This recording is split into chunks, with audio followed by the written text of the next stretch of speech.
नमस्कार दोस्तों, कैसे हैं आप लोग। उम्मीद करता हूँ खुश होंगे, मज़े में होंगे। तो दोस्तों, जैसा कि आप जानते हैं, मैं इस चैनल पर लेकर आता हूँ नए नए ऑडियो बुक्स जो होते हैं कॉमिक्स से, नॉवेल से और स्टोरीज से।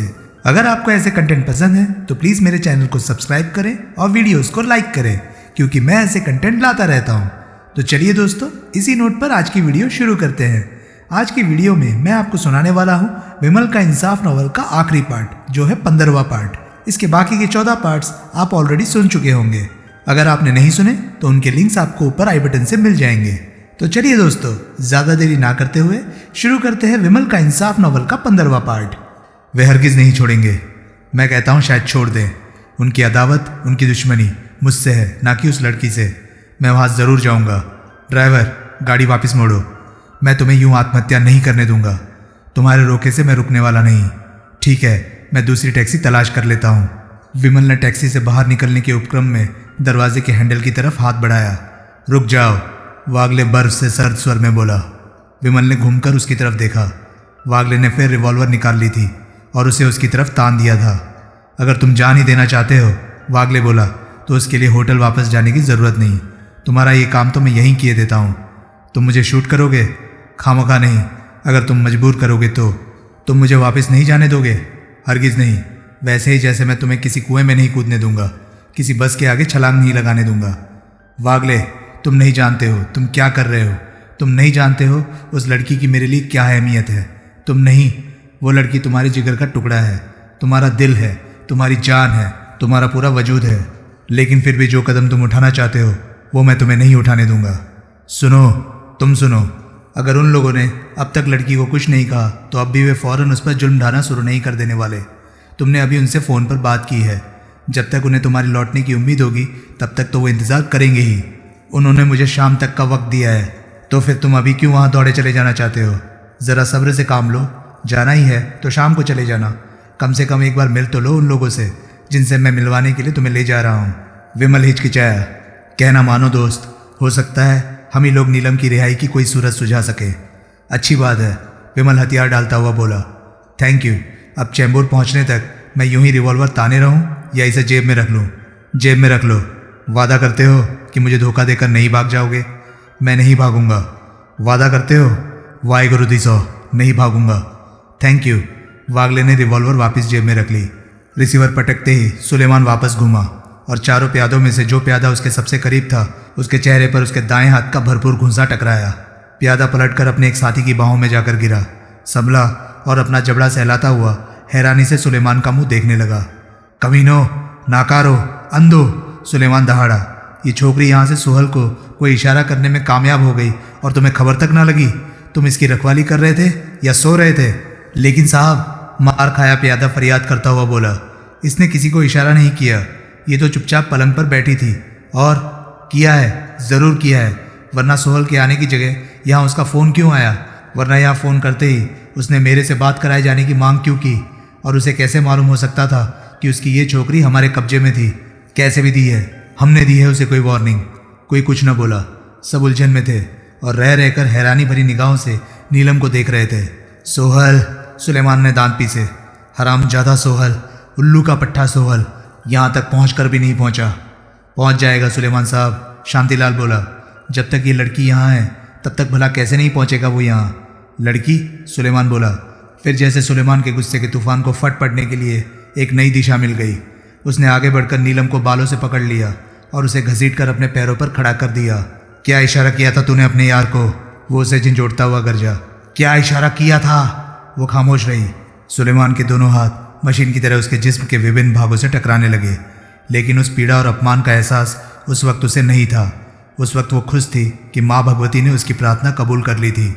विमल वहाँ नहीं पहुँचा था। वो सुरक्षित था। न सिर्फ सुरक्षित था बल्कि अपने सिर पर मंडराते खतरे से खबरदार भी था। हे भगवती भवानी, वो मन ही मन बोली, मुझ पर चाहे कुछ भी बीते, विमल को सलामत रखना। उसने पहले ही बहुत दुख उठाए हैं, उसे और दुख न देना। अपने बछड़े का कोई इम्तहान न लेना। बोरीवली के होटल में फटे बम की खबर पुलिस हेडक्वार्टर पहुंचने पर खुद कमिश्नर बोरीवली पहुंचा। वो घटना आम दिनों में हुई होती तो शायद कमिश्नर तक उसकी खबर नहीं पहुंचती, लेकिन उन दिनों शहर में सोहल की ऐसी हवा थी कि शहर में घटी हर असाधारण घटना का रिश्ता स्वयं ही सोहल और उसकी बखिया की ऑर्गेनाइजेशन के खिलाफ छेड़ी गई गैंग वॉर से जोड़ लिया जाता था। होटल के मैनेजर के कमरे में कमिश्नर को नर्क का नज़ारा दिखाई दिया। 4 क्षत विक्षत हुई लाशें, जले हुए नोट, सुलगता फर्नीचर और दरवाजे के पास तब भी सख्ते की हालत में खड़ा हवलदार नायक। बहुत लोगों से पूछताछ की गई, लेकिन किसी को कुछ नहीं मालूम था कि वो करिश्मा क्यों हुआ, कैसे हुआ। केवल इतना मालूम हो सका कि बम फटने के फौरन बाद कमरे का दरवाज़ा खुला था और हाथ में सूटकेस लिए एक युवक कमरे से बाहर निकलकर वहाँ से कूच कर गया था। जले हुए नोट अपने आप में मिस्ट्री थे। फिर हवलदार नायक की ओर ध्यान दिया गया। शौक की उसकी वैसी स्थिति में उसे अस्पताल ले जाया गया। वहाँ बड़ी मुश्किल से डॉक्टरों ने उसे इस काबिल बनाया कि उस हौलनाक घटना का वो इकलौता चश्मदीद गवाह अपना बयान दे सके। टूटी फूटी जबान में कई बार दोहराए गए उसके बयान को कमिश्नर ने सुना। उसे बहुत अफसोस हुआ कि सोहल यूं पुलिस के हाथ पड़ जाने के बावजूद सुरक्षित निकल गया। जले हुए नोटों का राज फिर भी फाश न हो सका।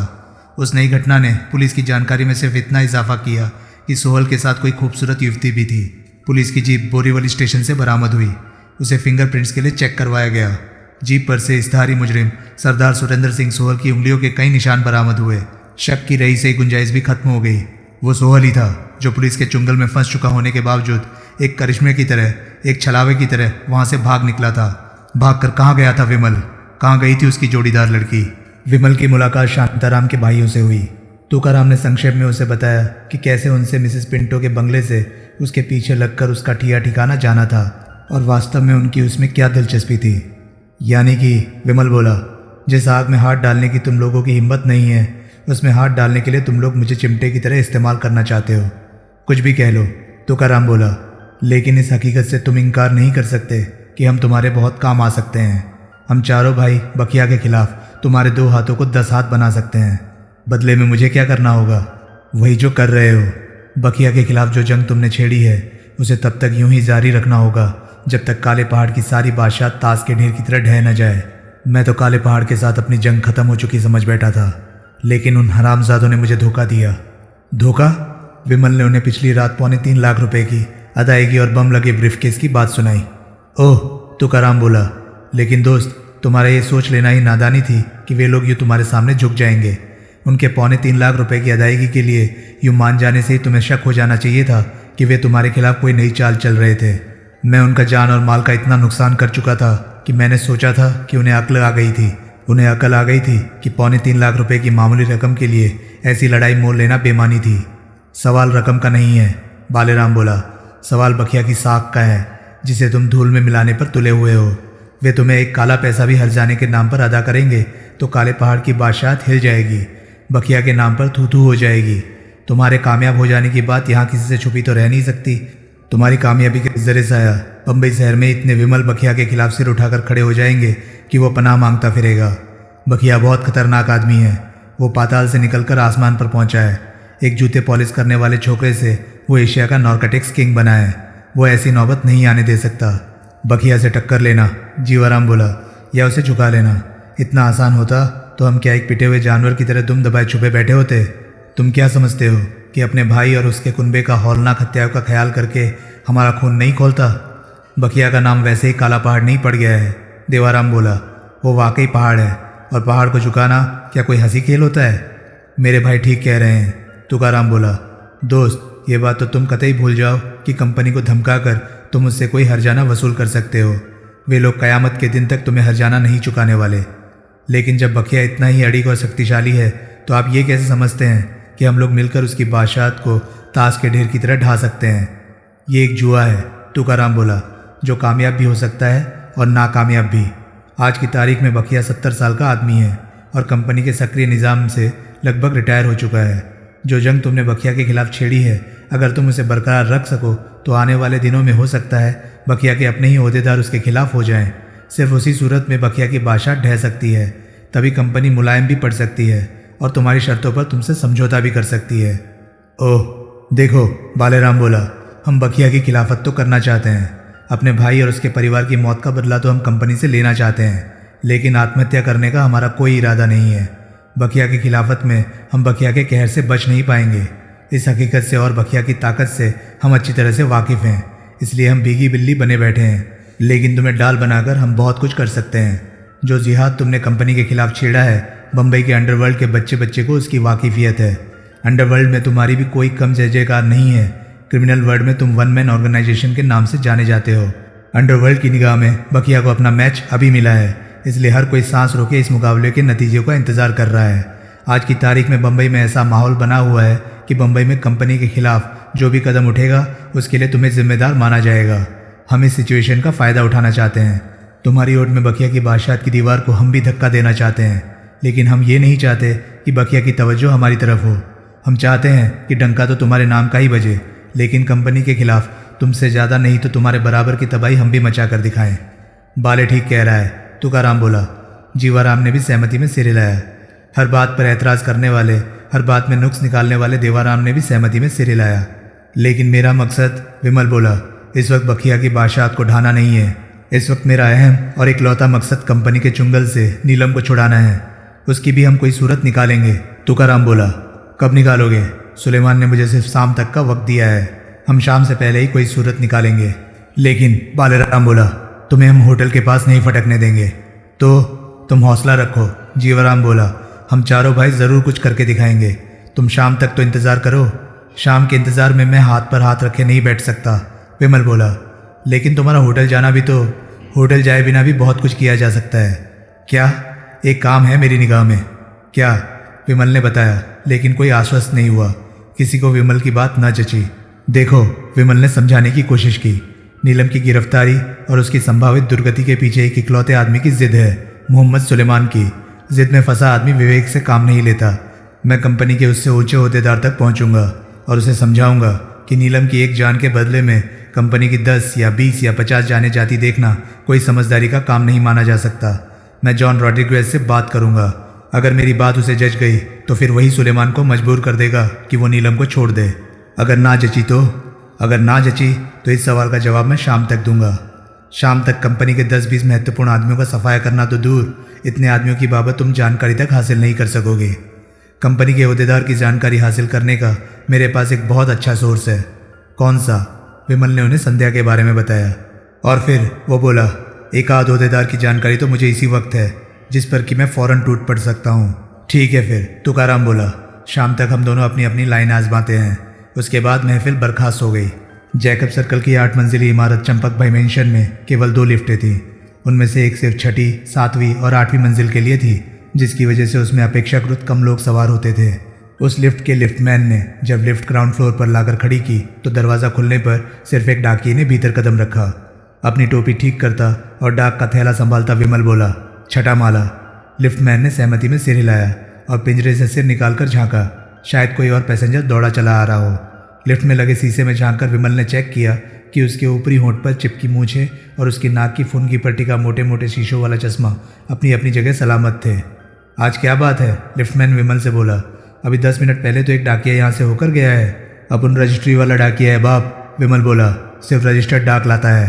ओह, किसी और को आता ना पाकर लिफ्टमैन ने 6ठी मंजिल का बटन दबा दिया। उसी क्षण बगल की लिफ्ट में देवाराम सवार हो रहा था। उसने लिफ्टमैन को 4थी मंजिल पर चलने को कहा था। ये एक सूट पहने था और हाथ में एक कीमती ब्रीफकेस थामे था। उसका सारा रख रखाव किसी बड़ी कंपनी के सेल्स एग्जीक्यूटिव जैसा था। विमल 6ठी मंजिल पर लिफ्ट से निकला और लिफ्ट के वहाँ से रवाना होते ही सीढ़ियों की तरफ बढ़ गया। एक मंजिल उतर कर वो 5वीं मंजिल पर पहुँचा। देवाराम 4थी मंजिल से एक मंजिल सीढ़ियाँ चढ़कर 5वीं मंजिल पर पहुँचा। दोनों ने लगभग एक ही समय पर 5वीं मंजिल पर कदम रखा। उस मंजिल पर दोनों का लक्ष्य एक था। दोनों उसके बंद दरवाजे के करीब पहुँचे। उनकी निगाहें मिली। दोनों की सहमति में सिर हिले। 1 मिनट, विमल फुसफुसाया। 1 मिनट काफ़ी होगा। देवाराम ने सहमति में सिर हिलाया। विमल ने अपने डाक के झोले में से एक पैकेट निकालकर हाथ में ले लिया। फिर उसने सुवेगा इंटरनेशनल का दरवाज़ा ठेलकर खोला और भीतर कदम रखा। अब उसके चेहरे पर उलझन के भाव थे और वो बार बार पैकेट पर लिखे पते पर निगाह डाल रहा था। ये देखकर उसे बड़ी राहत महसूस हुई कि पहले की तरह इस बार रिसेप्शनिस्ट युवती वहाँ अकेली थी। बाई, विमल लंबे डग भरता हुआ बोला, ज़रा ये पता तो देखना। अक्खा फ्लोर छान मारा, कंपनी नहीं मिल रही। नाम क्या लिखा है? रिसेप्शनिस्ट सहज भाव से बोली। विमल ने मोटे मोटे शीशों वाले चश्मे में झांक कर उसे नाम पढ़कर सुनाया, एसोसिएट्स ट्रेडर्स। इस फ्लोर पर तो इस नाम की कोई कंपनी नहीं। फ्लोर तो लिखा ही नहीं है भाई, लिफ्टमैन बोला। शायद 5वें पर हो। रजिस्टर्ड पार्सल है, पता भी तो साफ नहीं लिखा हुआ। ज़रा तुम पढ़कर देखो तो। यूं ही बोलता बोलता वो रिसेप्शन डेस्क के पीछे पहुंच गया। युवती जानती बूझती थी कि किसी को ये रिसेप्शन डेस्क के पीछे नहीं आना चाहिए था, किसी को ऐसी कोशिश भी करने पर आमादा पाकर उसको फौरन घंटी का बटन दबा देना था, लेकिन इस बार उसे बेल पुश की तरफ हाथ तक बढ़ाने का ख्याल नहीं आया। आखिर वो कोई थोड़े ही था, वो तो डाकिया था। विमल ने पैकेट उसकी तरफ बढ़ाया। युवती के पैकेट थामते ही उसने झोले में से रिवॉल्वर निकालकर हाथ में ले ली। खबरदार, विमल सांप की तरह फुफकारा, आवाज़ ना निकले। आवाज़ क्या निकलती, रिवॉल्वर की नाल को अपनी पसलियों से सटा पाकर उसे सांस लेना भी दुभर लगने लगा। बेल पुश की तरफ झांकना भी नहीं, विमल बोला। क्या नहीं करना? बेल पुश की तरफ वो फंसे स्वर में बोली। झांकना भी नहीं है। शाबाश। तभी देवाराम ने भीतर कदम रखा। रिसेप्शनिस्ट को विमल के काबू में पाकर उसने दफ्तर का मुख्य द्वार भीतर से बंद कर दिया और ब्रीफकेस खोलकर उसमें से नायलॉन की एक लंबी डोरी निकाल ली। डोरी से दोनों ने रिसेप्शनिस्ट के हाथ पांव बांध दिए। अगर तुम, विमल मीठे स्वर में बोली, बेल पुश का बटन दबा पाती तो घंटी कहाँ बजाती? गलियारे के बाईं ओर के पहले कमरे में। रिसेप्शनिस्ट बड़ी मुश्किल से जवाब दे पाई। वहाँ कितने आदमी हैं? 4। हथियार बंद? हाँ। कैश कहाँ रखा जाता है? सेफ में। सेफ में तो रखा ही जाता है। सेफ कहाँ है? बड़े साहब के कमरे में। बड़े साहब का कमरा कौन सा है? दाईं ओर की कतार का आखिरी। विमल का भी यही ख्याल था। उसने कलेक्टर को उसी कमरे में दाखिल होते देखा था। उस कमरे में साहब के अलावा और कौन है? इस वक्त तो कोई नहीं है। इस वक्त क्या मतलब? इस वक्त मतलब इस वक्त। विमल ने उसे घूर कर देखा। मेरा मतलब है, वो हकलाई, शाम को वहाँ एक अकाउंटेंट और एक कैशियर होता है, लेकिन इस वक्त। समझ गया। विमल ने उसके मुंह में कपड़ा ठोस दिया। रह रहकर दोनों की निगाह पिछवाड़े के कारपेट बिछे खाली गलियारे की तरफ उठ जाती थी। उन्होंने रिसेप्शनिस्ट को रिसेप्शन काउंटर के नीचे धकेल दिया और आगे कुर्सी कर दी। अब काउंटर के पीछे आए बिना और झुककर नीचे झांके बिना वो किसी को दिखाई नहीं दे सकती थी। फिर वे दोनों रिसेप्शन के पीछे से निकले। शीशे का दरवाज़ा ठेलकर उन्होंने निशब्द गलियारे में कदम रखा। वे बाईं ओर के पहले दरवाजे के सामने पहुंचे। विमल ने हैंडल को हौसले से घुमाकर उसे बाल बराबर पीछे को धक्का दिया। दरवाज़ा खुला था। उसने देवाराम को इशारा किया। देवाराम ने भी एक रिवॉल्वर निकालकर अपने हाथ में ले ली। विमल ने एक झटके से दरवाजे को खोला और दोनों छलांग मारकर भीतर दाखिल हो गए। पाँव की ठोकर से विमल ने अपने पीछे दरवाज़ा बंद कर दिया। देवाराम ने उसकी चिटकनी चढ़ा दी। भीतर 4 आदमी एक मेज के गिर्द बैठे ताश खेल रहे थे। आठ सुनकर वे दरवाजे की तरफ घूमे। अपनी तरफ 2 खतरनाक रिवॉल्वर झांकती पाकर उनके होश उड़ गए। उनके साथ ऐसी बीतेगी ऐसा उन्होंने सपने में भी नहीं सोचा था। पत्ते सबके हाथों में ही रहे, विमल बोला। जिसका भी हाथ पत्तों से हटा वही पलक झपकते जहन्नुम में शैतान के दरवाजे पर दस्तक दे रहा होगा। सबने अपने एकाएक सूखाए होठों पर जुबान फेरी। घंटी, फिर एक के मुंह से निकला। घंटी क्यों नहीं बजी? विमल हंसा। उठकर खड़े हो जाओ। फिर वो कर्कश स्वर में बोला। सब नहीं, सिर्फ तुम, ताकि मैं तुम्हें समझा सकूं कि घंटी क्यों नहीं बजी। वो उठा। पत्ते अभी भी उसके हाथ में थे। आगे बढ़ो। वो आगे बढ़ा। फर्श पर औंधे मुंह लेट जाओ। वो हिचकिचाया। विमल ने रिवॉल्वर का कुत्ता खींचा। वो फौरन फर्श पर औंधे मुंह लेट गया। पत्ते अभी भी उसके हाथ में थे। देवाराम आगे बढ़ा। विमल बाकी तीनों को कवर किए रहा। देवाराम ने सबसे पहले फर्श पर पड़े आदमी की रिवॉल्वर अपने अधिकार में की और फिर ब्रीफकेस में से नायलॉन की कई डोरियां निकाल ली। बड़ी दक्षता से देवाराम ने उसकी मुश्कें कस दी और मुंह में कपड़ा ठूस दिया। वही हाल बारी बारी बाकी तीनों का भी कर दिया गया। वहाँ के माहौल से पूरी तरह संतुष्ट हो जाने के बाद वे वहाँ से बाहर निकले। देवाराम रिसेप्शन पर पहुँचा। उसने दफ्तर का मुख्य द्वार खोल दिया और स्वयं रिसेप्शन डेस्क के पीछे जा बैठा। उसके पैरों के पास रिसेप्शनिस्ट बंदी पड़ी थी। अब वहाँ देवाराम रिसेप्शनिस्ट बना बैठा था। अपनी रिवॉल्वर उसने डेस्क के नीचे अपनी गोद में रख ली थी। उसने विमल को संकेत किया। विमल ने सहमति में सिर हिलाया और गलियारे में आगे बढ़ा। वो दाईं ओर के कोने वाले कमरे के दरवाजे पर पहुंचा। फिर उसने बड़ी सभ्यता से दरवाजे पर दस्तक दी। कम इन, भीतर से कोई भारी आवाज़ में बोला। विमल ने दरवाज़ा ठेला और हाथ में रिवॉल्वर लिए भीतर कदम रखा। भीतर एक एग्जीक्यूटिव डेस्क के पीछे एक 50 के पेटे में पहुंचा हुआ भारी भरकम आदमी बैठा था। संध्या से हासिल जानकारी के मुताबिक वो शख्स कांति देसाई होना चाहिए था। रिवॉल्वर पर निगाह पड़ते ही तुरंत उसका हाथ मेज की एक दराज की तरफ लपका। तुम दराज पहले खींचते हो? विमल सहज स्वर में बोला। या मैं तुम्हारे जिस्म से प्राण पहले खींचता हूँ? देखते हैं पहले कौन सा काम होता है। बड़े साहब का हाथ दराज के रास्ते में ही फ्रीज हो गया। वो अपलक विमल को देखने लगा। जो वो देख रहा था उस पर उसे विश्वास नहीं हो रहा था। वो रिवॉल्वर वाला तो जादू के जोर से ही यूं उसके सिर पर पहुंच सकता था। विमल ने बिना उस पर से निगाह हटाए दरवाजे को बंद करके भीतर से चिटकनी लगा दी। तुमने कोई सिग्नल की कोई घंटी वंटी बजानी हो तो बखूसी बजा लो, विमल आमंत्रणपूर्ण स्वर में बोला। बड़ा साहब खामोश रहा।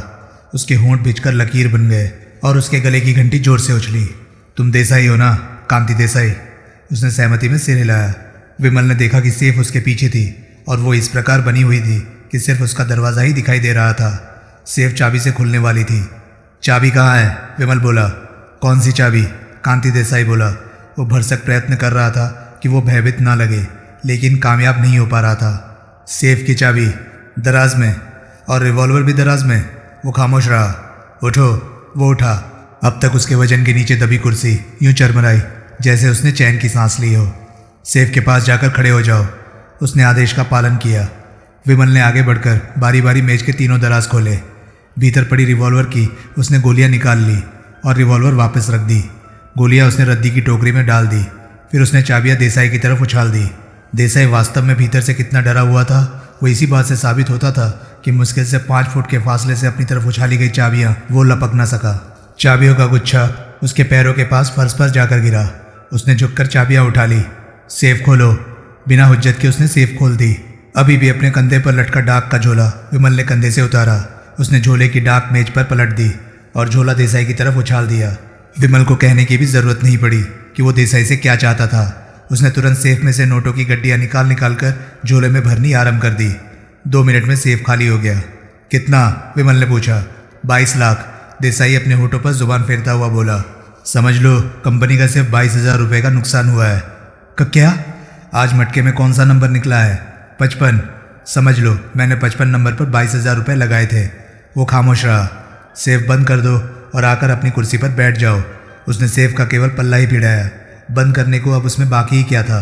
वो वापस अपनी कुर्सी पर ढेर हो गया। पनाह मांगती कुर्सी जोर से कराई। विमल विशाल मेज के एक कोने पर बैठ गया।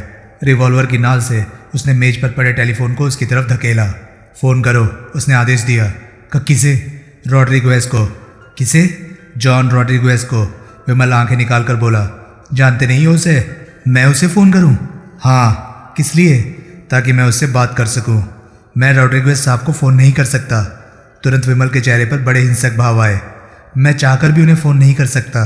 देसाई तनिक कंपित स्वर में बोला। क्यों? उन तक मेरी पहुंच नहीं है। क्यों पहुंच नहीं? तुम कंपनी के ओहदेदार नहीं हो? हूँ, लेकिन इतना बड़ा ओहदेदार नहीं कि रॉड्रिगेज साहब से फ़ोन पर बात कर सकूं। मैं उन्हें फ़ोन करूंगा भी तो मेरी कॉल उन्हें नहीं लगाई जाएगी। मुझे कहा जाएगा कि मैं मोटलानी से बात करूं। मोटलानी कौन? वो मुझसे एक सीढ़ी ऊपर है। और सुलेमान से? एक सीढ़ी नीचे। मैं बड़ी हद सुलेमान साहब तक पहुंच सकता हूं, उससे ऊपर मेरी पहुंच नहीं। यानी कि तुम एक तरह से मोटलानी के अंडर हो। हाँ। मोटलानी कहाँ पाया जाता है? कंपनी के कफ परेड वाले ऑफिस में। वैसे टेलीफोन नंबर मालूम है तुम्हें रॉड्रिगेज साहब का? मालूम है। फ़ोन करो, कोई बहाना बनाओ, कोई ऐसी इमरजेंसी उसे पढ़कर सुनाओ कि उसे फ़ोन पर बात करनी पड़े। कैसी इमरजेंसी? उसे यही इमरजेंसी बताओ कि यहाँ डाका पड़ गया है। कोई फ़ायदा नहीं होगा। यहाँ तबाही भी आ जाए तो ये खबर वो मोटलानी या सुलेमान से ही सुनना पसंद करेगा। तुम फ़ोन तो करो, वो कुछ तो कहेगा। वो कुछ नहीं कहेगा। वो कभी खुद फ़ोन नहीं उठाता। उसका जो आदमी फ़ोन उठाएगा वो मेरा नाम सुनते ही कहेगा मोटलानी से बात करो। अगर मैं उसे फ़ोन करूँ तो भी कोई फ़ायदा नहीं होगा। क्यों नहीं होगा? मुझे क्या ये नहीं कहा जाएगा कि मैं अपना नाम, पता, टेलीफोन नंबर वगैरह बताऊं? रॉड्रिगेज साहब चाहेंगे तो मुझसे संपर्क स्थापित कर लेंगे। नहीं कहा जाएगा। तुम्हारी फ़ोन कॉल को बहुत ही ज़्यादा महत्व दिया जाएगा तो तुम्हें सुलेमान साहब को फ़ोन करने की राय देकर फ़ोन बंद कर दिया जाएगा। ओह, विमल तनिक निराश स्वर में बोला। वो क्वेश्चन खामोश रहा। मोटलानी को फ़ोन करो, एकाएक वो बोला। क्या? देसाई सक पकाया। बहरे हो? विमल उसे गुड़क कर बोला। मैंने कहा है मोटलानी को फ़ोन करो। किस लिए? उसे कहो तुम उसके पास कालीचरण नामक एक आदमी को भेज रहे हो जो कंपनी के मटका ऑपरेशन के बारे में कुछ बड़े कारआमद सुझाव देना चाहता है। उसे ये भी कहना कि ऐसा तुम सुलेमान साहब की राय पर कर रहे हो। समझ गए? उसने सहमति में सिर हिलाया। फ़ोन करो, उसने किया। शाबाश। उसने रिसीवर क्रेडिट पर रखा तो विमल बोला। समझ लो तुम्हारी जान बच गई। देसाई के चेहरे पर वो खबर सुनकर राहत के भाव ना पैदा हुए। अपनी मेज़ का सबसे नीचे का दरवाज़ा खोलो। क्या? सुना नहीं? उसने कुर्सी में लगभग दोहरा होकर मेज का सबसे नीचे का दराज खोलने का उपक्रम किया। विमल ने रिवॉल्वर के हत्थे का एक भीषण प्रहार उसकी झुकी हुई खोपड़ी पर कर दिया। उसके मुंह से एक हल्की सी कराह निकली। उसका झुका हुआ शरीर और झुका, कुर्सी से फिसला, कुर्सी और मेज के बीच कहीं एक क्षण को अटका, फिर कुर्सी तनिक पीछे को सरकी और वो वहां फिसल कर धराशायी हो गया। विमल नोटों से भरा झोला संभाले बाहर निकला। गलियारा पार करके वो रिसेप्शन पर पहुंचा। देवाराम वहां नहीं था। वो सक पकाया। देवाराम कहाँ गया? ये तो पूर्ण निर्धारित था कि विमल के भीतर जाने के बाद देवाराम ने रिसेप्शन पर से हिलना नहीं था। तभी गलियारे का दरवाज़ा खुला जिस पर टॉयलेट लिखा था और उसके पीछे से निकलकर देवाराम ने गलियारे में कदम रखा। विमल को रिसेप्शन पर पहुंचा देखकर वो लपक कर उसके पास पहुंचा। सॉरी, वो तनिक खिसियाने स्वर में बोला। क्या बात है? विमल शिकायत भरे स्वर में बोला। ब्लेडर कमज़ोर है तुम्हारा जो 2 मिनट सब्र ना हुआ। सॉरी, वो फिर बोला। विमल ने बुरा सा मुंह बनाया। काम हुआ? देवाराम ने पूछा। हो गया। तो फिर निकल चलो फटाफट। विमल ने सहमति में सिर हिलाया। दोनों सुबह का इंटरनेशनल के ऑफिस से बाहर निकले। वे सीढ़ियों की तरफ बढ़े। विमल सीढ़ियों के रास्ते एक मंजिल ऊपर चढ़ गया। देवाराम एक मंजिल नीचे उतर गया। विमल ने लिफ्ट के सामने जाकर उसका कॉल बटन दबाया। लिफ्ट वहाँ पहुँची तो वो उसमें सवार हो गया। लिफ्ट नीचे को चली। वो चौथी मंजिल पर रुकी तो वहाँ से उसमें देवाराम सवार हो गया। विमल ने नोट किया कि देवाराम बार बार घड़ी देख रहा था और तनिक व्याकुल लग रहा था। ग्राउंड फ्लोर पर वे लिफ्ट से बाहर निकले। क्या बात है? विमल दबे स्वर में बोला। कुछ नहीं, देवाराम बोला। तुम कंपाउंड से बाहर तक पहुँचो, मैं कार लेकर आता हूँ। विमल ने सहमति में सिर हिलाया। लंबे डग भरता हुआ वो पहले इमारत से और फिर कंपाउंड से बाहर निकल गया। तभी देवाराम ने उसके सामने एक कार ला खड़ी की। विमल कार में सवार हो गया। अभी वो दरवाज़ा बंद ही कर रहा था कि एकाएक इतनी जोर का धमाका हुआ जैसे आसमान फट पड़ा हो, प्रलय आ गई हो। विमल ने घबराकर पीछे देखा लेकिन पीछे समझ में आ सकने लायक कुछ नहीं दिखाई दिया। तभी वैसे ही 4-5 धमाके और हुए। देवाराम ने एक झटके से कार आगे बढ़ा दी। विमल अभी पीछे ही देख रहा था। तभी उस इमारत की 5वीं मंजिल से नीचे कंपाउंड में ईंट पत्थर बरसते दिखाई दिए। पत्थर इतनी दूर दूर तक उछले थे कि कुछ कार की छत पर भी आकर गिरे। कार के मोड़ तक पहुंचने तक विमल को 5वीं मंजिल की खिड़कियों से निकलते धुएं और आग की लपटों के भी दर्शन हो गए। जीवा, तुकाराम बोला। तुमने विमल को कह तो दिया कि नीलम की बाबत हम शाम तक कुछ करके दिखाएंगे, लेकिन कर क्या सकते हैं? कुछ तो करना ही होगा, जीवाराम बोला। हम कुछ नहीं कर सकते, बालेराम बोला। होटल सीव्यू के पास भी फटकने का हौसला हम नहीं कर सकते, फिर भी कुछ तो करना ही होगा। तीनों भाई विचारमग्न हो गए। होटल सीव्यू में कुछ क्षण बाद तुकाराम बोला। हमारा जो भेदिया है, क्या वो हमारे किसी काम आ सकता है? वो अकेला क्या कर सकता है? बालेराम बोला।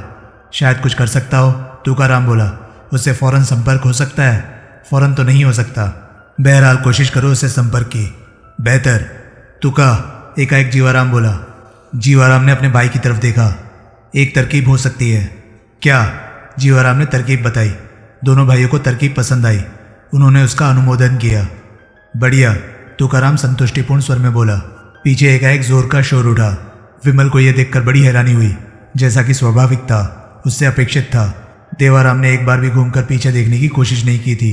वो सड़क पर निगाह टिकाए गाड़ी चला रहा था और मन मन मुस्कुरा रहा था। देवा, विमल बोला। हाँ, देवाराम बोला। पीछे हंगामा बरपा गया है, मुझे मालूम है। हमारे वहाँ से कूच करते ही पीछे हंगामा बरपा गया है। ठीक, ये तुम्हारा कारनामा है? हाँ, वो बड़े संतुष्ट भाव से बोला। तुम टॉयलेट नहीं गए थे, बल्कि वहाँ टाइम बॉम्ब लगाने गए थे। वहाँ भी, रिसेप्शन पर भी, गलियारे में भी। उसने जुबान को तालू से लगाकर एक चटकारा भरा। सुबह का इंटरनेशनल का दफ्तर स्वाहा और साथ ही वहाँ मौजूद लोग भी स्वाहा।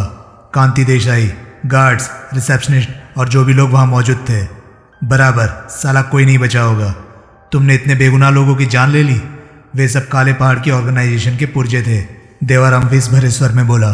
वे सब बखिया के आदमी थे, लेकिन बेगुनाह थे। उनकी हमारे से कोई अदावत नहीं थी। शांताराम की बीवी का क्या गुनाह था? देवाराम सांप की तरह फुफकारा। उसके मासूम नाबालिग बच्चों की बखिया से क्या अदावत थी? फिर भी, क्या फिर भी? शिवाजीराव को मेरे भाई के कत्ल से ही तसल्ली क्यों नहीं हुई? उसने उसके समूचे कुनबे को मौत के घाट उतारना क्यों ज़रूरी समझा? उसे क्या मालूम नहीं था कि मेरे भाई के बीवी बच्चों का उससे या कंपनी से कोई रिश्ता नहीं था? यहाँ जो लोग काम करते थे वे कम से कम जानते तो थे कि वे कंपनी की किन करतूतों में शरीक थे। वे जानते तो थे कि वो मटके के नाम से जाने जाने वाले गैरकानूनी जुए का हेडक्वार्टर था। शांताराम की बीवी को तो ये तक मालूम नहीं था कि उसका पति कोई सरकारी नौकरी करता था या किसी की जेब काटता था। शांताराम के बच्चे तो अभी इस उम्र तक नहीं पहुंचे थे कि अपने बाप से सवाल कर पाते कि वो रिजक कमाने के लिए क्या करता था। विमल खामोश रहा। अब चुप क्यों हो गए? बोलो। विमल ना बोला। बोलोगे भी तो क्या बोलोगे? यही बोलोगे ना कि मैंने सुबेगा के दफ्तर में बम लगाकर किसी के गुनाह की सजा किसी और को दी। लेकिन दोस्त, यही सृष्टि का दस्तूर है। यहाँ करता कोई है, भरता कोई है। गेहूं के साथ घुन भी पिसता है, वैसे ही जैसे शांताराम के साथ उसके बीवी बच्चे पिस गए। और क्या खुद तुम यही कुछ नहीं कर रहे हो? क्या? विमल हड़बड़ाया। क्या कर रहा हूँ मैं? किसी के गुनाहों की सजा किसी और को दे रहे हो। शिवाजीराव ने तुम्हारा क्या बिगाड़ा था? पालकी वाला ने तुम्हारा क्या बिगाड़ा था? जो, लेकिन वे बुरे लोग थे। वे उसी अंजाम के हकदार थे जिस तक मैंने उन्हें पहुंचाया। वे लोग उन सजाओं के हकदार थे जो उन्हें मिली। तुम कौन होते हो ये फैसला करने वाले कि कौन किस सजा का हकदार है? किसी का भाग्य विधाता बनने का तुम्हें क्या हक है? विमल हैरानी से देवाराम का मुंह देखने लगा। एन वही बात उसे आगरे में द्वारकानाथ के मुंह से सुनने को मिली थी। भाई साहब, देवाराम बोला, दादागिरी, गुंडागर्दी और तबाही के जिस हाहाकारी खेल को हम खेल रहे हैं, सरकार ने इसके कोई नियम मुकर्रर नहीं किए हुए हैं। ये गेम किन्हीं रूल्स के मुताबिक नहीं खेला जाता। इन गेम के फाउल्स गिनने के लिए कोई रेफरी नहीं होता। यहाँ हर वो कदम ठीक है जो कामयाब है। मुझे अफसोस है कि ये बात मुझे किसी हैरे गहरे को नहीं, महान सरदार सुरेंद्र सिंह सोहल को समझानी पड़ रही है। तुम्हारी उम्र कितनी है? 20 साल। बस? जी हाँ। ओह, जो मन में है कह दीजिए कि पूत के पांव पालने में ही नजर आ रहे हैं। विमल खामोश रहा। वास्तव में वो ऐसा ही कुछ सोच रहा था। खैर छोड़िए, देवाराम बोला, बातें तो बाद में भी होती रहेंगी। पहले ये बताइए कि अब कहाँ चलें? कफ परेड, विमल बोला। वहाँ किस लिए? जो काम यहाँ नहीं बना, विमल बोला, उसे वहाँ बनाने का जुगाड़ करना होगा। ठीक है। कुछ क्षण खामोशी रही। एक बात कहूँ? देवाराम बोला। कहो। जब कभी भी हम चारों भाइयों में तुम्हारे से किसी गठजोड़ की बात होती थी तो उस बात में सबसे ज़्यादा नुक्स मैं ही निकाला करता था। सबसे ज़्यादा मैं ही ऐसे किसी गठजोड़ के खिलाफ था। अच्छा? हाँ, लेकिन अब मैं तुम्हारे खिलाफ नहीं हूँ। मेहरबानी है तुम्हारी। तुम पहली ही निगाह में मुझे भा गए थे। शुक्रिया। बढ़िया आदमी हो तुम। मैं भयंकर डकैत हूँ, खतरनाक हथियारा हूँ, बेगुनाह औरत का सुहाग उजाड़ देने वाला मुजरिम हूँ, मासूम बच्चों को यतीम बना देने वाला मौत का परकाला हूँ। होंगे, मुझे उससे क्या? हम ही कौन से धर्मराज युधिष्ठिर हैं? विमल खामोश रहा। एक बात और कहूँ? ज़रूर कहो, जितनी मर्जी बातें कहो। अपराध की दुनिया में आज की तारीख में तुम्हारा बहुत बोलबाला है। अंडरवर्ल्ड में तुम वन मैन ऑर्गेनाइजेशन के नाम से जाने जाते हो सकता है तुम मेरे भाइयों की उम्मीदों पर खरे उतरो और बखिया को और उसके एम्पायर को नेस्तनाबूद कर दो, लेकिन फिर भी तुम बखिया नहीं बन सकते। तुम बखिया की तरह अपराध की दुनिया के बादशाह नहीं बन सकते। ऐसा बादशाह बनने की मेरी कोई ख्वाहिश नहीं है। हो भी तो नहीं बन सकते। क्यों? क्योंकि तुम्हारे भीतर एक नुक्स है जो तुम्हारे इतने भयंकर अपराधों के बावजूद मैं तुम में सलामत पा रहा हूँ। एक कमी है तुम में जिसकी वजह से तुम कभी बखिया नहीं बन सकते। क्यों? उस कमी का एक ही नाम है। क्या? कॉशंस, अंतरात्मा, विवेक। विमल ने सक पकाकर उसकी तरफ देखा। अभी तुम्हारी कॉशंस नहीं मरी है दोस्त। अभी तुम इतने बहरे नहीं हुए हो कि अपनी अंतरात्मा की आवाज़ न सुन सको। अपने विवेक का भी अभी तुमने ऐसा गला नहीं घोटा है कि इंसानी जान के नुकसान को भी तुम बिजनेस में हुए नफ़े नुकसान का दर्जा दे सको। अभी तुम इंसान हो। अभी तुम बखिया और उसके जोड़ीदार की तरह शैतान नहीं बने हो। ऐसा कैसे जाना तुमने? तुम्हारे एक लड़की की जान के लिए अपनी जान दे देने पर आमादा हो जाने पर जाना। वो एक लड़की नहीं, वो नीलम है। तुम्हारी जान के मुकाबले में वो एक लड़की ही है। नीलम तुम्हें 1000 मिल सकती है, लेकिन अपनी जान तुम्हें दोबारा नहीं मिल सकती। वो भी मेरी जान है। जैसी स्थिति में आज नीलम है, वैसी स्थिति में यहाँ बखिया के खिलाफ छिड़ी गैंग वॉर में कभी बखिया भी फंस गए थे और दुश्मन उसके भाइयों की जान का सौदा बखिया की जान से करने को आमादा थे। उस स्थिति में जानते हो बखिया ने क्या किया था? क्या किया था? उसने अपने भाइयों को दुश्मन के हाथों मर जाने दिया था। बाद में चाहे उसने अपने भाइयों की मौत का बदला ले लिया था, लेकिन तब उसने उनकी जान का सौदा अपनी जान से नहीं किया था। तुम्हारी तरह अपने भाइयों की जान की सलामती के लिए वो अपनी जान देने पर आमादा नहीं हो गया था। वे तो बखिया के सगे भाई थे और नीलम तो तुम्हारी कुछ लगती भी नहीं है। विमल खामोश रहा। मैं ऐसी भावनाओं की कद्र करता हूँ, इसलिए मैं तुम्हें पसंद करने लगा हूँ और तुम्हारा फ़ैन बन गया हूँ। शुक्रिया। ये बात मैंने तुम्हारा शुक्रिया हासिल करने के लिए नहीं कही, फिर भी शुक्रिया, बल्कि इसलिए कही है कि मैं इसी वजह से कभी तुम्हारे किसी काम आकर दिखाऊंगा। अपने भाइयों से ज़्यादा काम आकर दिखाऊंगा। तुम्हारी उम्मीद से ज़्यादा काम आकर दिखाऊंगा। कार उस वक्त महात्मा गांधी रोड के कोलाबा की ओर वाले सिरे पर पहुंच रही थी। एक बात मैं भी कहना चाहता हूँ, विमल बोला। क्या? देवाराम एक क्षण के लिए सड़क पर से निगाह हटाकर उसकी तरफ देखता हुआ बोला। अपनी उम्र के लिहाज से तुम बहुत काबिलियत की बातें करते हो, बहुत ज़्यादा काबिलियत की बातें करते हो। वो मुस्कुराया। बखिया के कितने भाई हैं? अब तो बखिया के अलावा एक ही भाई जिंदा है, बाज बहादुर नाम है उसका। वैसे ये 4 भाई थे जिन्होंने कि शुरू में बम्बई शहर पर हमला बोला था, लेकिन जैसा कि मैंने अभी बताया था, 2 बखिया के दुश्मनों द्वारा मार डाले गए थे।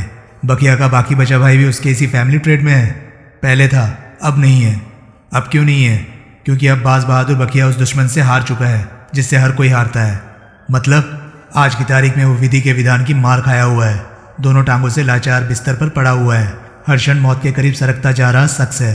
वो भी होटल सीवीयू में ही रहता है? नहीं, वो कल्याण में रहता है। कल्याण यहाँ से 24 मील दूर। मुझे मालूम है। बाज बहादुर बखिया उससे बड़ा है या छोटा? छोटा, लेकिन उसके जो 2 भाई मर चुके हैं उनसे हमारा बखिया बड़ा था। आई सी। देवाराम खामोश रहा। अब कहीं गाड़ी रोको, विमल बोला, ताकि मैं इस पोस्टमैन वाले लिबास से निजात पा सकूं। देवाराम ने सहमति में सिर हिलाया। पहले दाएं लेन आते ही उसने गाड़ी उसमें मोड़ दी। पुलिस कमिश्नर के फ़ोन की घंटी बजी। उसने रिसीवर उठाया और बोला, हेलो सर। उसे अपने प्राइवेट सेक्रेटरी की आवाज़ सुनाई दी। फ़ोन पर कोई आदमी है जो सिर्फ आपसे बात करना चाहता है, लेकिन वो अपना नाम नहीं बता रहा। क्या बात करना चाहता है वो भी ये आपके अलावा किसी और को बताने को तैयार नहीं है।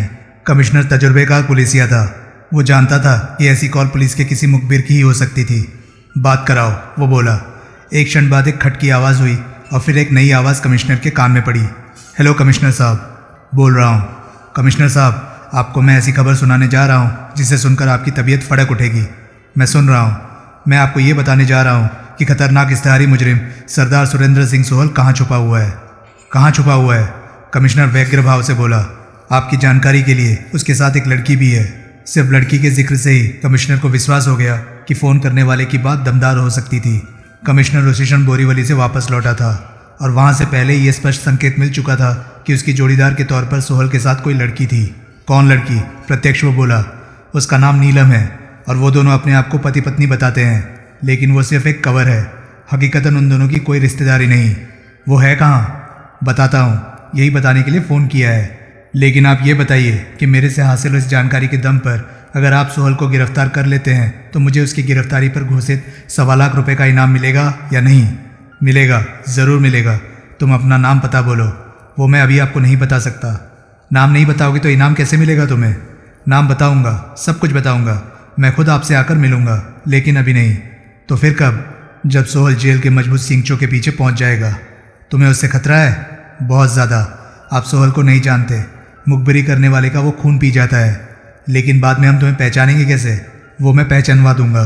सोहल की गिरफ्तारी के बाद मैं साबित करके दिखा दूंगा कि मैं ही वो शख्स था जिसने आपको होटल का पता बताया था। कैसे साबित करके दिखाओगे? जो वार्तालाप इस वक्त हम दोनों के बीच हो रहा है उसे मैंने टेप करने का इंतज़ाम किया हुआ है। हमारे वार्तालाप का वो टेप मेरी शिनाख्त होगा। ठीक है, मुझे ये इंतज़ाम मंजूर है। अब बोलो, सोहल कहाँ है? होटल सी व्यू में, वहाँ के स्वीट नंबर 805 में जो mister and Mrs Kalicharan Malhotra ठहरे हुए हैं, वही सोहल और उसकी सहयोगिनी नीलम है। पक्की बात? हाथ कंगन को आरसी क्या? जाकर पता कर लीजिए। तुम्हें कैसे मालूम है कि सोहल वहाँ है? ये भी मैं आपको सोहल की गिरफ्तारी के बाद बताऊंगा। लेकिन जिद न कीजिए कमिश्नर साहब, इसी में मेरी भलाई है। अच्छी बात है। एक बात का और ख्याल रखिएगा। किस बात का? जब पुलिस वहाँ पहुँचे तो हो सकता है सोहल वहाँ ना हो, लेकिन उसकी सहयोगिनी नीलम सरतिया वहाँ होगी। अगर आप उसे भी पकड़ लेंगे तो समझ लीजिएगा कि आपने सोहल को पकड़ लिया। एक बात का और ध्यान रखिएगा। वो क्या? कि सोहल की तलाश काले पहाड़ को भी है। हो सकता है पुलिस जब वहाँ पहुँचे तो वो नीलम को काले पहाड़ के चुंगल में पाएं। तो क्या हुआ? इतने नादान ना बनिए कमिश्नर साहब। ये बात क्या पुलिस से छुपी हुई है कि होटल सीवीओ बखिया का हेडक्वार्टर है? तो क्या हुआ? कमिश्नर ने जिद की। तो ये हुआ कि वहाँ पहुँचा छोटा मोटा पुलिसिया बखिया द्वारा खरीदा जा सकता है। क्या बकते हो? बात भले ही आपको बुरी लगे, लेकिन मैं ये हकीकत बयान किए बिना नहीं रह सकता कि आपके महकमे का आदमी बखिया के आगे बिक सकता है। सोहल या नीलम या उन दोनों के होटल सीव्यू में मौजूद होने के बावजूद वो वहाँ से बेरंग लौटाया जा सकता है। ऐसा नहीं होगा। क्या गारंटी है? मैं खुद वहाँ जाऊँगा।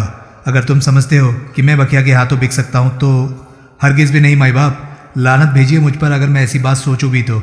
इससे अच्छा तो कुछ हो ही नहीं सकता कि सोहल की गिरफ्तारी के लिए आप खुद जाएं। और बस फिलहाल मेरी नमस्ते कबूल फरमाइए।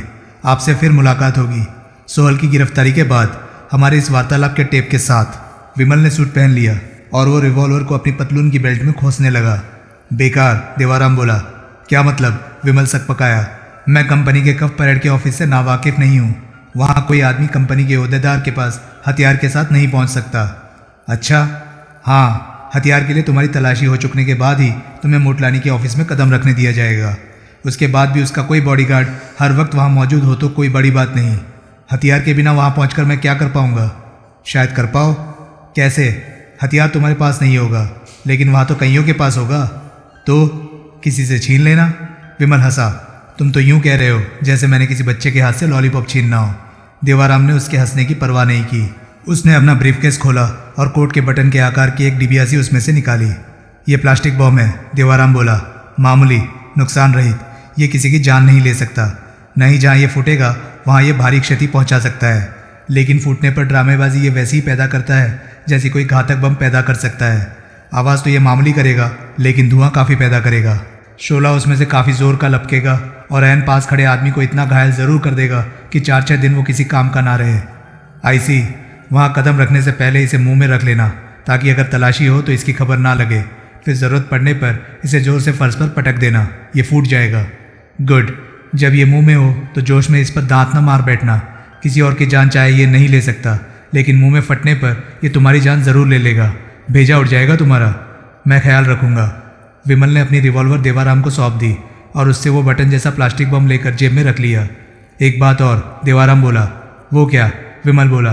पीछे जैकब सर्कल पर जो कुछ हुआ उसकी खबर अब तक कंपनी में पहुंच चुकी होगी। तो तुम मोटलानी के पास जा रहे हो रॉड्रिगेज से नीलम के बारे में सौदेबाजी करने की सूरत निकालने। पीछे जो कुछ चाहे तुम्हारी रजामंदी से नहीं हुआ, लेकिन उसका सेहरा तुम्हारे ही सिर बंधेगा। तुम चाहो तो उस स्थिति को भी कैश कर सकते हो। मतलब उस घटना की रूह में तुम रॉड्रिगेज को ये अच्छी तरह से जता सकते हो कि इस वक्त तुम्हारे इरादे कितने खतरनाक है। अब तक तुमने हमेशा ख्याल रखा था कि कंपनी की जान और माल का खामखा का नुकसान ना हो। मसलन जब तुमने मिसेस पिंटो के बंगले को आग लगाई थी तो मिसेस पिंटो समेत वहां मौजूद तमाम कॉल गर्ल्स को वहां से निकल जाने का पहला मौका दिया था। मसलन बोरीवली स्टेशन पर तुमने जिन 5 आदमियों को छोड़ दिया था, अगर तुम चाहते तो। मैं समझ गया तुम्हारी बात। तुम चाहते हो कि अब मैं इस बात पर जोर दूं कि आज की तारीख में मैं बिना किसी की परवाह किए मुकम्मल तबाही बरपाने के मूड में हूँ। हाँ, इसी में तुम्हारी भलाई है, इसी में नीलम की भलाई है। नीलम की भलाई के लिए मैं कुछ भी कर सकता हूँ। वेरी गुड, अब गाड़ी आगे बढ़ाओ। देवाराम फौरन कार को बाई लेन से निकालकर मेन रोड पर ले आया। कार फिर कब परेड की तरफ दौड़ चली। सुलेमान ने एक वासना भरी निगाह नीलम पर डाली। कमाल है, वो बोला। मार खाकर ज़्यादा खूबसूरत लगने लगी हो। नीलम परे देखने लगी। तुम्हारा क्या ख्याल है शांतिलाल? सोहल खुशकिस्मत है, शांतिलाल बोला। जो ऐसी शानदार लड़की उसे हासिल है। हम क्या कम खुशकिस्मत हैं? अब तो शांतिलाल सिर से पांव तक नीलम को निहारता हुआ बोला। हम भी सोहल जितने ही खुशकिस्मत हैं। सुलेमान ने एक बार फिर नीलम के इंच इंच जिस्म पर निगाह फिराई। आउट, एकाएक वो दांत भींचकर बोला। Out everybody. चारों प्यादे उठ खड़े हुए। सुलेमान साहब, उसका मंतव्य समझते ही डंडवते दबे स्वर में बोला। आपने सोहल से शाम तक का वादा किया है। तो क्या हुआ? सुलेमान बोला। सोहल के आ जाने के बाद भी इसने कहाँ जाना है? इसने यहीं रहना है। लेकिन फिर भी तुम मुझे सबक देने की कोशिश कर रहे हो? सुलेमान आंखें निकाल कर बोला। मैं ऐसी गुस्ताखी नहीं कर सकता सुलेमान साहब, लेकिन कर रहे हो। सराफत का तकाजा है कि हमें शाम तक इंतज़ार करना चाहिए। ओह, तो अब हम लोग शरीफ हो गए हैं। अब मेरी समझ में आया है कि कंपनी का सिपह सालार किसी काबिल क्यों नहीं रहा। वो शरीफ लोग हो गया है। वो जो काम करता है रूल बुक के मुताबिक करता है। वो समझता है कि हम दुश्मन से जंग नहीं लड़ते, उसके साथ फुटबॉल का खेल खेलते हैं और इसलिए फाउल करने से डरते हैं कि कहीं रेफरी सीटी ना बजा दे। डंडवते ने बेचैनी से पहलू बदला। यही बात है ना डंडवते? सॉरी सुलेमान साहब, डंडवते बाहर की तरफ बढ़ता हुआ बोला। मैं खामखा मुँह फाड़ा। बाकी लोग भी उसके पीछे बाहर निकल गए। बीच का दरवाज़ा बंद होते ही सुलेमान नीलम की तरफ आकर्षित हुआ। अगर तुम्हारा चीखने चिल्लाने का इरादा है, सुलेमान बोला, तो मुझे अभी बता दो। नीलम खामोश रही। भयभीत कबूतरी की तरह उसकी आंखें अपनी कटोरियों में फिर रही थी। देखो, सुलेमान ने उसे समझाया, मैं ये नहीं कहता कि हम सोहल की जान बख्शी कर देंगे। ये कहना ऐसा झूठ होगा जिस पर खुद तुम्हें भी विश्वास नहीं आएगा। लेकिन इतना मैं ज़रूर कहूँगा कि अगर तुम हमें सहयोग दोगी तो हम सोहल की जान आसानी से निकल जाने देंगे। उसे यूं तड़पा तड़पा कर नहीं मारेंगे जैसे कि हकीकतन हम उसे मारना चाहते हैं, समझी? नीलम बुत बनी उसके सामने खड़ी रही। फिर एकाएक सुलेमान बिना किसी तकल्लुफ के, बिना किसी चेतावनी के बाज की तरह उस पर झपटा। उसने नीलम के कपड़े उधेड़कर उसके जिस्म से उतारे। उसने नीलम की छातियां नोच डाली। उसने नीलम के गाल चाट डाले। उसने नीलम के होंठ काट डाले। उसने नीलम पर हर वो जुल्म ढाया जो कोई मर्द ही किसी औरत पर ढा सकता था। लेकिन नीलम ने उफ न की। उसने आतताई का हर जुल्म खामोशी से सहा। अंत में सुलेमान हांफता हुआ उसके ऊपर से उठा। तुम औरत हो या मुर्दा? वो वितृष्णापूर्ण स्वर में बोला। नीलम खामोश रही। उसकी बंद आंखों में से आंसुओं की 2 बूंदें उसके दहकते हुए कपोलों पर ढलक पड़ी। जिस्म में कोई हरकत नहीं, सुलेमान बोला। कोई हरारत नहीं, कोई एहसास नहीं। नीलम पूर्ववत खामोश रही। लेकिन मेरे पास भी एक ऐसा आदमी है जो मुर्दे को जिंदा कर सकता है, जो बर्फ की सील को पिघलाकर आग बना सकता है। शांतिलाल! शांतिलाल ने दरवाज़ा खोलकर भीतर कदम रखा। उसने एक हसरत भरी निगाह पलंग पर गुच्छा मुच्छा हुए नीलम के नंगे जिस्म पर डाली। बड़ी मुश्किल से वो अपनी निगाह वहाँ से हटा पाया। उसने सुलेमान की तरफ देखा। जोजो को बुलाओ। जोजो कंपनी का जल्लाद था। मेरा 15 मिनट से ज़्यादा इंतज़ार न करना। विमल कार से निकलने से पहले बोला। इतने वक्त में अगर मैं वापस न लौट पाया तो समझ लेना मेरा काम हो गया। देवाराम ने सहमति में सिर हिलाया। विमल कार से बाहर निकला। एक फरलांग के करीब का फासला पैदल तय करके वो उस आलीशान इमारत के सामने पहुंचा जिसमें सुवेगा इंटरनेशनल का रजिस्टर्ड ऑफिस था।